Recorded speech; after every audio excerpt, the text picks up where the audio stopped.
Hello बच्चों, welcome back. आज का हमारा टॉपिक है इंटरनल एनर्जी क्या होती है। आज हम समझेंगे कि ये इंटरनल एनर्जी जो कि आप थर्मोडायनेमिक्स में बहुत पढ़ते हो, फिजिक्स में भी थर्मोडायनेमिक्स है आपको, केमिस्ट्री में भी थर्मोडायनेमिक्स है आपको +1 के बच्चों को, या इंजीनियरिंग वाले बच्चों के पास तो थर्मोडायनेमिक्स एक सब्जेक्ट ही है।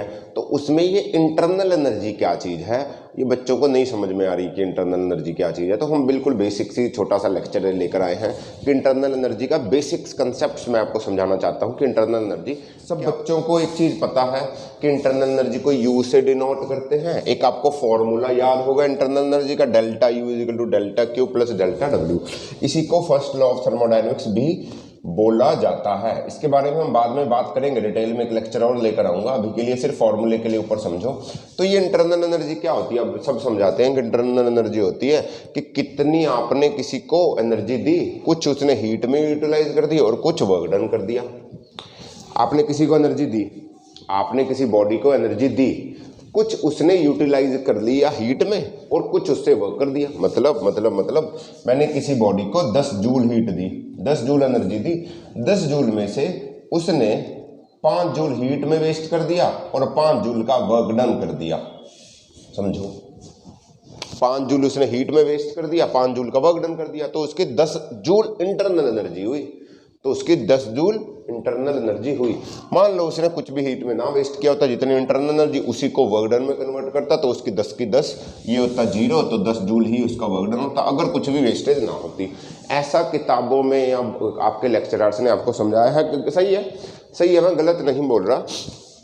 बट ये इंटरनल एनर्जी एग्जैक्टली चीज़ क्या है, देखो आपको पता होगा किसी भी बॉडी की जो टोटल एनर्जी होती है वो आप लोग पढ़ते आए हैं कि वो उसकी काइनेटिक एनर्जी प्लस उसकी पोटेंशियल एनर्जी के इक्वल होती है। ये आज तक आपने फिजिक्स में बात पढ़ी है। किसी भी चीज़ की टोटल एनर्जी, किसी ऑब्जेक्ट की टोटल एनर्जी काइनेटिक से पोटेंशियल, पोटेंशियल से काइनेटिक में चेंज होती है। रेस्ट पे पड़ा था पोटेंशियल, मैंने इसको गिरा दिया तो ये पोटेंशियल से काइनेटिक एनर्जी में चेंज हो गई, है ना। ये हाइट पे पड़ी है तो पोटेंशियल, मैंने इसको गिर दिया तो ये काइनेटिक एनर्जी में चेंज हो गई, मूवमेंट हो गई। चलती हुई बॉडी के पास काइनेटिक एनर्जी, रेस्ट में पड़ी बॉडी के पास पोटेंशियल एनर्जी। अब पोटेंशियल एनर्जी क्या होती थी, देखो किसी हाइट से, ये रहा इस हाइट से h हाइट ऊपर, बेस से कुछ ऑब्जेक्ट पड़ा है h हाइट ऊपर, इसका मास है m, acceleration due to gravity h, तो इसकी पोटेंशियल एनर्जी हुई mgh। इसके पास अगर मैं इसको मूव कर दूं इसी हाइट पे तो इसके पास पोटेंशियल काइनेटिक एनर्जी होगी mv का स्क्वायर, हाफ mv का स्क्वायर। ये बड़ी ही बेसिक सी बातें है ना। अब अगर मैं तुम्हें पूछूं कि ये वाला ऑब्जेक्ट इस हाइट पे ना पड़ा होकर इसी बेस हाइट पे पड़ा है, ये मूव कर रहा है v वेलोसिटी से, क्या इसके पास काइनेटिक एनर्जी है? आप बोलो बिल्कुल सर, हाफ mv स्क्वायर है। अब मैं पूछूं मूव नहीं कर रहा, ये रेस्ट पे पड़ा है, बेस हाइट पे ही पड़ा है। देखो पोटेंशियल एनर्जी निकालने का मेथड है किसी हाइट, बेस हाइट से h हाइट ऊपर होना चाहिए, बेस से h हाइट ऊपर होना चाहिए। अभी उसी बेस के ऊपर रख दिया तो इसका h की तरफ 0, तो इसके पास पोटेंशियल एनर्जी कितनी हुई mgh, यानी 0 = 0। अब ये मूव भी नहीं कर रहा, ये किसी हाइट पे भी नहीं पड़ा, तो इसकी काइनेटिक एनर्जी क्योंकि विदाउट मोशन 0, हाइट h 0 तो ये भी 0। तो आप बोलोगे इस ऑब्जेक्ट के पास टोटल एनर्जी है 0, इस ऑब्जेक्ट के पास टोटल एनर्जी है 0। इस ऑब्जेक्ट के पास, इस चौक के पास कोई एनर्जी नहीं है। अभी ये रेस्ट पे, अभी हाइट नहीं है, मान लो यही बेस हाइट, मूव भी नहीं कर रहा, तो क्या कोई एनर्जी नहीं? आप बोलोगे सर नहीं है, काइनेटिक और पोटेंशियल नहीं, ये गलत बात है, ऐसा नहीं होता। टोटल एनर्जी क्या होती है केमिस्ट्री में? टोटल एनर्जी होती है kinetic energy plus potential energy plus internal energy. अगर इसकी काइनेटिक और पोटेंशियल एनर्जी 0 है, उस टाइम पे किसी भी ऑब्जेक्ट की टोटल एनर्जी उसके इंटरनल एनर्जी के इक्वल होती है। इस बात को नोट करें, उस टाइम पर उसकी टोटल एनर्जी उसके इंटरनल एनर्जी के इक्वल होगी। सर ये इंटरनल एनर्जी क्या है सर? ये इंटरनल एनर्जी, देखो इंटरनल एनर्जी कुछ नहीं है, इस ऑब्जेक्ट के जो भी अंदर एटम्स होंगे, मॉलिक्यूल्स होंगे, इनकी जो एनर्जी है, इनकी ये जो इसके अंदर अभी रेस्ट पे है मून, बट इनके पास तो, अरे ये तो ऐसे ऐसे हिल रहे हैं ना अंदर बड़े बड़े, इनके पास तो कुछ एनर्जी चाहिए, रेस्ट पे है, मोशन में नहीं है, हाइट पे भी नहीं है।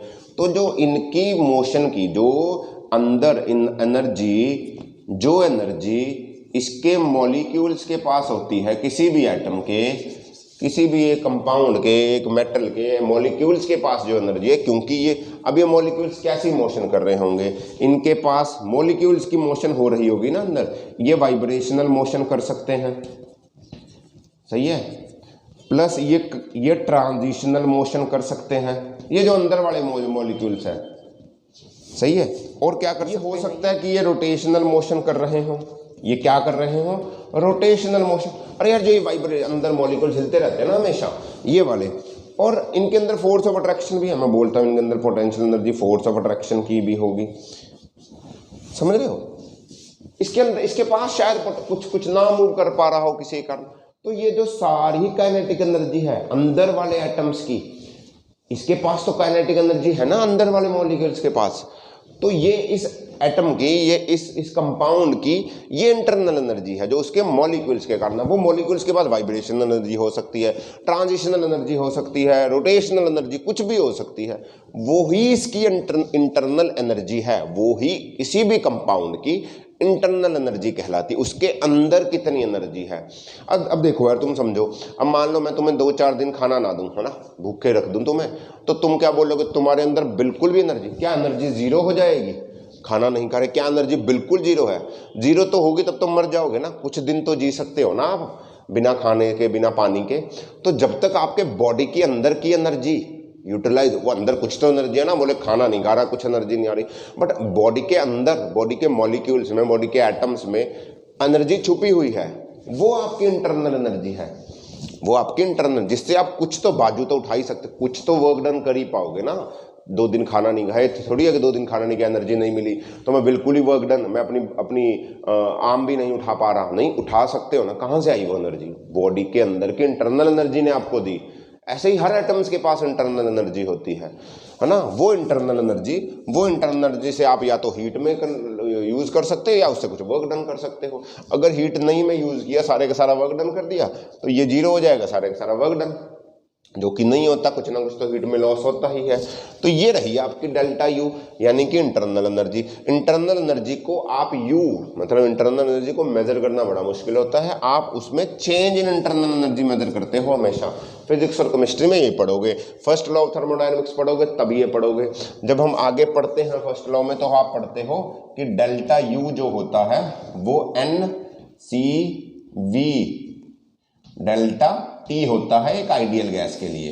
ये जो डेल्टा यू का फॉर्मूला ये होता है NCV delta T, number of mole CV molar heat specific, molar heat capacity at constant volume और चेंज इन टेम्परेचर। तो देखो ये कांस्टेंट, ये कांस्टेंट, तो जो आपकी इंटरनल एनर्जी है, वो सिर्फ और सिर्फ टेम्परेचर पे डिपेंड करती है, सिर्फ और सिर्फ टेम्परेचर पे डिपेंड करती है।